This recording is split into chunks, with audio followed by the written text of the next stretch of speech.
Bienvenidos a su programa Reflexiones Bíblicas, patrocinado por la Iglesia Adventista del Séptimo Día y creado para contribuir a su plan de lectura diaria de la Biblia. Con ustedes, el pastor Orlando Rosales. Jueces, capítulo 17, versos 1 y 2. Hubo un hombre del monte de Efraín que se llamaba Micaía, el cual dijo a su madre: los 1100 siclos de plata que te fueron hurtados, acerca de los cuales me maldijiste y de los cuales me hablaste, he aquí el dinero está en mi poder. Yo lo tomé. Entonces la madre le dijo: bendito seas de Jehová, hijo mío. Hasta este punto de la narración del libro de Jueces, los sucesos habían girado en torno de la apostasía, la opresión y la liberación. Los últimos 5 capítulos registran 2 acontecimientos ocurridos en tiempos de jueces anteriores. Se relata para demostrar el estado de anarquía que reinaba durante ese periodo.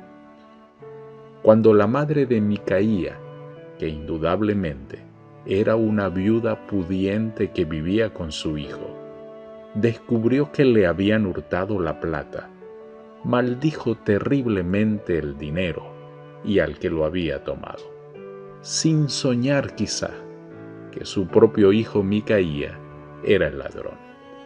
Es posible que la confesión de Micaía pudiera haberse hecho con la esperanza de aliviar su conciencia y evitar el efecto anticipado de la maldición. Bendito seas, le dijo la madre. Los antiguos creían que una maldición no podía retirarse. No obstante, es posible que la madre de Micaía hubiera intentado evitar los efectos de la maldición, neutralizándola con una bendición. Verso 4.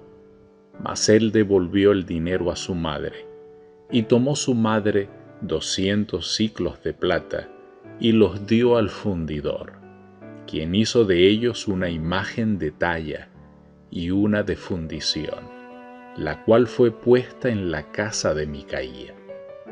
Y este hombre, Micaía, tuvo casa de dioses, e hizo éfod, terafines, y consagró a uno de sus hijos para que fuera su sacerdote. En aquellos días no había rey en Israel, y cada uno hacía lo que bien le parecía. Micaía había apostatado en forma tan completa que no solo se hizo una imagen y un santuario particular, sino que llegó a investir a uno de sus hijos como sacerdote de ese santuario. Cada una de esas acciones era una violación directa a los requerimientos de la ley de Moisés. Tampoco había otra forma reconocida de gobierno nacional. La fidelidad a su rey invisible le habría proporcionado a Israel unidad nacional, seguridad contra la invasión, y habría impedido que fuera siervo de sus vecinos paganos.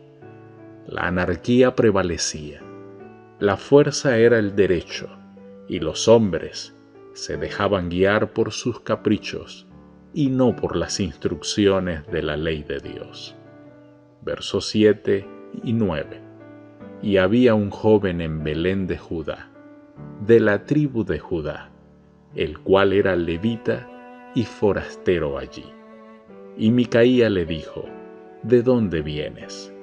Y el levita le respondió: soy de Belén de Judá, y voy a vivir donde pueda encontrar lugar. Aunque parezca extraño, este levita apóstata era probablemente nieto de Moisés. Era un forastero residente establecido allí en forma temporal. A causa de la apostasía prevaleciente en esos días, los israelitas no mantenían a los levitas con sus diezmos como debían hacerlo, puesto que los levitas no habían recibido territorio como las otras tribus. Ellos no podían ganarse la vida con sus campos. Este levita evidentemente andaba en busca de empleo y lugar donde vivir. Verso 11 y 13. Agradó pues al levita morar con aquel hombre, y fue para él como uno de sus hijos. Y Micaía dijo: ahora sé que Jehová me prosperará, porque tengo un levita por sacerdote.